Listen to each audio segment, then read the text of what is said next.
नमस्कार, झारखंड समाचार में आप सबका स्वागत है। आइए जानते हैं झारखंड की तमाम छोटी बड़ी खबरों को। इससे पहले चैनल को सब्सक्राइब नहीं किया है तो प्लीज चैनल को सब्सक्राइब कर बेल आइकन को प्रेस कर दीजिए ताकि खबरों का अपडेट आपको मिलता रहे।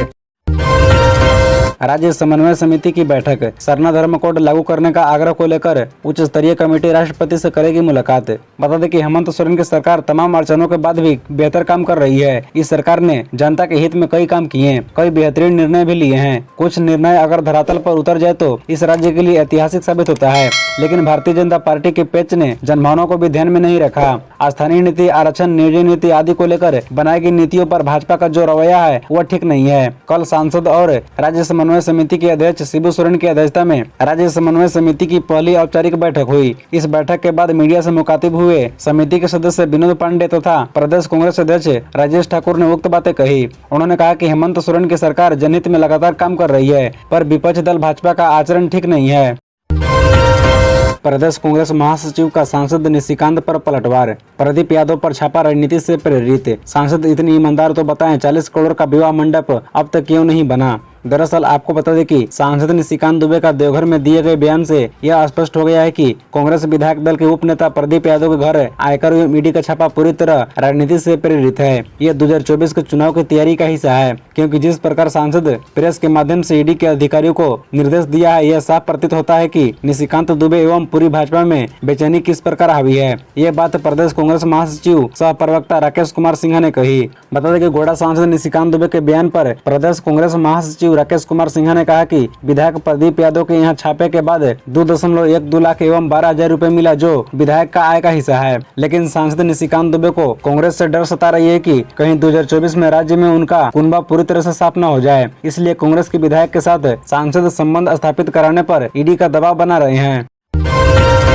स्कूली शिक्षा एवं साक्षरता विभाग सीसीटीवी से होगा स्कूलों का निरीक्षण। जहां जहां होंगे स्मार्ट क्लास, लगेंगे कैमरा। दरअसल आपको बता दें कि सरकारी स्कूलों का निरीक्षण सीसीटीवी कैमरे से होगा। स्कूली शिक्षा एवं साक्षरता विभाग ने ऐसा प्रस्ताव बनाया है कि जहां जहां स्मार्ट क्लास होंगे वहां कैमरे लगाए जाएंगे। कैमरों के सहयोग से इन स्कूलों का निरीक्षण किया जाएगा। उत्कृष्ट विद्यालयों में कैमरे लगाने की प्रक्रिया अंतिम चरण में है। बता दें कि गर्मी की छुट्टी के कारण कुछ स्कूलों में कैमरे नहीं लग पाए थे, अब वहां भी कैमरे लगाए जाएंगे। अगले चरण में 325 मॉडल स्कूलों में कैमरे लगाने की योजना है। बता दें कि झारखंड परियोजना परिषद एक पोर्टल बना रहा है, जहां पर लॉगिन करने के बाद कोई अधिकारी इन स्कूलों की गतिविधियों को देख सकेगा, उनका निरीक्षण कर सकेगा। यह स्पष्ट है कि इन स्कूलों से दूर जिला मुख्यालय या प्रदेश मुख्यालय में बैठ शिक्षा या प्रशासनिक अधिकारी इनके शिक्षकों और छात्र छात्राओं पर नजर रखेंगे। बता दें कि स्कूल में अध्यापक कब आए, कब गए, कब पढ़ाई शुरू हुई, कब खत्म हुई, मध्याह्न भोजन बना या नहीं, कितने बच्चों ने एमडीएम खाए, स्कूल में साफ सफाई की स्थिति क्या है, आदि विषयों की निगरानी हो सकेगी। जिला मुख्यालय में बैठे अधिकारी स्कूलों की गतिविधियों पर नजर रखेंगे।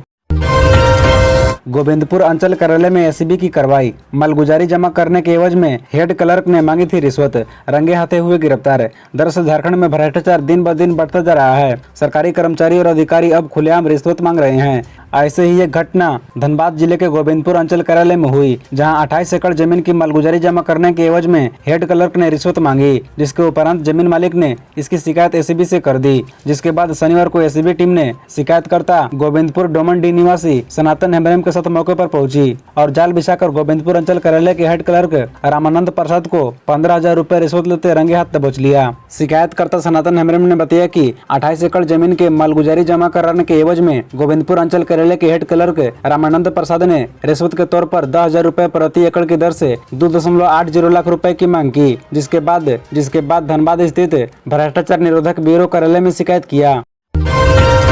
रिम्स में इलाजरत झारखंड आंदोलनकारी अब्बास खान की स्थिति खतरे से बाहर। बाइक सवार अपराधियों ने मारी थी गोली। दरअसल बता दें कि अज्ञात बदमाशों द्वारा की गई फायरिंग में गंभीर रूप से घायल बोकारो जिले के चंद्रपुरा प्रखंड अंतर्गत दुगदा बस्ती निवासी झामुमो नेता सह झारखंड आंदोलनकारी अब्बास खान की स्थिति खतरे से बाहर है। रिम्स रांची में शुक्रवार को ऑपरेशन कर दोनों गोलियां निकाली गयी। आपको बता दें कि गुरुवार की रात को दुगदा मार्केट से वह घर जा रहे थे। इसी दौरान अपराधियों ने उन पर फायरिंग की थी। बता दें कि दुगदा बस्ती के शिव मंदिर से आगे मुख्य सड़क पर बद्री रवानी के घर के समीप मोटरसाइकिल से आए 3 अपराधियों ने उन पर 3 गोलियां चलाई थी। अब्बास खान को एक गोली पेट में और एक गोली कंधे में लगी थी। ग्रामीणों और पुलिस ने उन्हें बोकारो जनरल अस्पताल पहुंचाया, जहां डॉक्टरों ने उन्हें रिम्स रेफर कर दिया, जहां उनका स्थिति खतरे से बाहर है।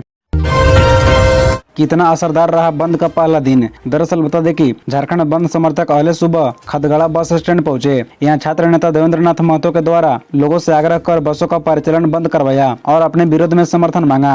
बता दें कि झारखंड बंद को लेकर राजधानी रांची में 1500 जवान तैनात किए गए। झारखंड बंद के दौरान बंद समर्थकों से निपटने के लिए कोतवाली डीएसपी ने तैनात जवानों को ब्रीफिंग दी। साथ ही कहा कि शहर में सुरक्षा व्यवस्था कड़ी रहे। बता दें कि बंद समर्थक कई जगहों पर जाकर लोगों को बंद का समर्थन करने का आग्रह किया। कई दुकानदारों ने बंद समर्थकों को देखते हुए अपने दुकान बंद कर दिए। हालांकि उनके जाने के बाद सभी दुकान दोबारा खुल गए। बंद के दौरान वाहनों के परिचालन में कई बाधाएं भी आई। साथ ही कार, ट्रक और बड़ी गाड़ियां लंबे समय तक जाम में फंसे रहे। हालांकि मेडिकल सुविधा को इस बंद से मुक्त रखा गया था। आपको बता दें कि झारखंड राज्य छात्र संघ ने झारखंड सरकार की 60-40 फॉर्मूले पर आधारित नई नीति के खिलाफ 48 घंटे का बंद रखा है।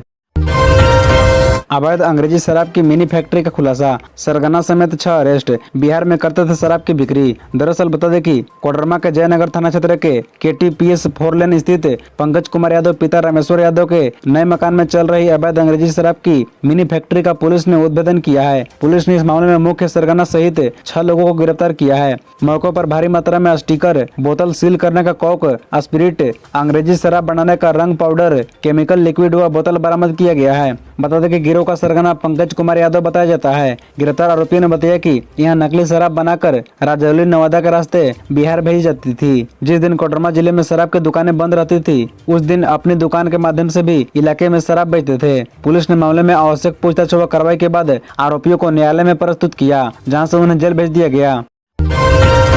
झारखंड भाजपा ने लोकसभा चुनाव 2024 के लिए शुरू की जमीनी स्तर पर तैयारी, जून माह के कार्यक्रम का खाका तैयार।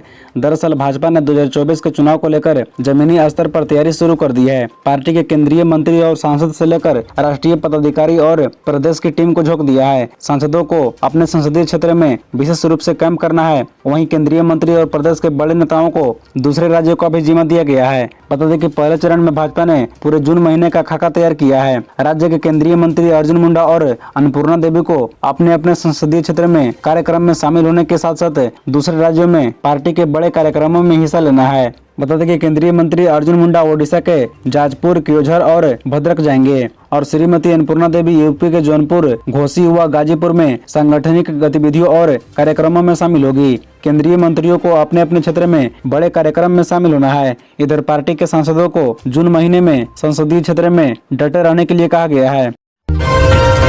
झारखंड राज्य समन्वय समिति की बैठक पर बीजेपी का प्रहार, कहा जरूरी मुद्दों पर नहीं हुई बात। दरअसल झारखंड सरकार के द्वारा गठित समन्वय समिति की कल पहली बैठक हुई। इस बैठक में कई अहम मुद्दों पर बातचीत की गई, लेकिन भारतीय जनता पार्टी ने इस बैठक पर अपनी प्रतिक्रिया दी है और बैठक को औपचारिकता करार दिया है। बता दें कि झारखंड के बीजेपी प्रदेश अध्यक्ष और राज्यसभा सांसद दीपक प्रकाश ने समन्वय समिति की बैठक पर कड़ा प्रहार किया है। बीजेपी ने कहा कि इस बैठक ने राज्य के 3.25 करोड़ जनता की उम्मीदों पर पानी फेर दिया है। बता दें कि प्रदेश भाजपा अध्यक्ष दीपक प्रकाश ने कहा कि बैठक केवल औपचारिकता मात्र बनकर रह गई। साथ ही उन्होंने कहा कि राज्य के कई मुद्दों को इस बैठक में नहीं दिखाया गया। उन्होंने कहा कि भ्रष्टाचार, महिला उत्पीड़न, हत्या, जमीन घोटाला, खनिजों की लूट जैसी कई विषयों पर बातचीत होनी चाहिए थी, लेकिन बात नहीं हुई। साथ ही बीजेपी ने कहा कि इस बैठक में नियोजन नीति और स्थानीय नीति पर समन्वय समिति ने खुद अपनी सरकार को ही आईना दिखाया। PLFI सुप्रीमो दिनेश गोप के बाद एरिया कमांडर विश्राम कुंगाड़ी चढ़ा पुलिस के हत्थे, हथियार के साथ हुआ अरेस्ट। दरअसल पुलिस PLFI पर नकल कसने में लगातार सफलता पा रही है। PLFI सुप्रीमो दिनेश गोप के गिरफ्तार होने के बाद संगठन को मजबूत करने के प्रयास में जुटे PLFI के एरिया कमांडर विश्राम कुंगाड़ी उर्फ मोटा उर्फ सुकरा को पुलिस ने रनिया थाना क्षेत्र के सुकरा उड़ी केल से गिरफ्तार कर लिया है। उसके पास से एक देसी कट्टा, 1.303 का जिंदा कारतूस, PLFI का पर्चा और चंदा रसीद बरामद किया है। यह जानकारी शनिवार को ग्रामीण SP नौशाद आलम ने प्रेस वार्ता कर दी। ग्रामीण SP नौशाद आलम ने बताया कि PLFI का एरिया कमांडर विश्राम कोंगाड़ी संगठन मजबूत करने के लिए पैसे के जुगाड़ में था। इसके लिए लेवी वसूलने के लिए उसने चंदा रसीद काट रखा था। बता दें कि वह दिनेश गोप का करीबी रहा है। झारखंड में भीषण गर्मी के कारण सरकारी निजी स्कूलों को बंद करने की उठी मांग, विभाग ने बदला समय। दरअसल बता दें कि कोल्हान समेत झारखंड के लोगों को फिलहाल गर्मी से राहत नहीं मिलेगी। गर्मी का कहर अगले 3-4 दिनों तक जारी रहेगा। राज्य के तकरीबन सभी जिलों का अधिकतम तापमान 40 डिग्री सेल्सियस के आसपास रहेगा। गोड्डा का अधिकतम तापमान शुक्रवार को 44 डिग्री सेल्सियस रहा। जमशेदपुर और डाल्टनगंज का अधिकतम तापमान 43 डिग्री सेल्सियस के करीब रहा। वहीं राजधानी का अधिकतम तापमान 39.7 डिग्री सेल्सियस रहा। बता दें कि प्राथमिक शिक्षक संघ ने मामले में जिला के उपायुक्त विजय यादव एवं स्वायत्त आपदा एवं प्रबंधन विभाग के मंत्री बन्ना गुप्ता को एक ज्ञापन के जरिए छोटे बच्चों की स्थिति की गंभीरता के दृष्टिगत गर्मी छुट्टी मानसून के आने तक बढ़ाने की मांग की। साथ ही कहा कि अगर स्कूल बंद नहीं किए जाते हैं तो कम से कम विद्यालय का संचालन अवधि सुबह 10 बजे तक ही करने की अनुमति दे, ताकि बच्चों को स्वास्थ्य की रक्षा हो सके। खबरों से जुड़े रहने के लिए चैनल को सब्सक्राइब, वीडियो को लाइक एवं एक दूसरे से शेयर जरूर करें। धन्यवाद।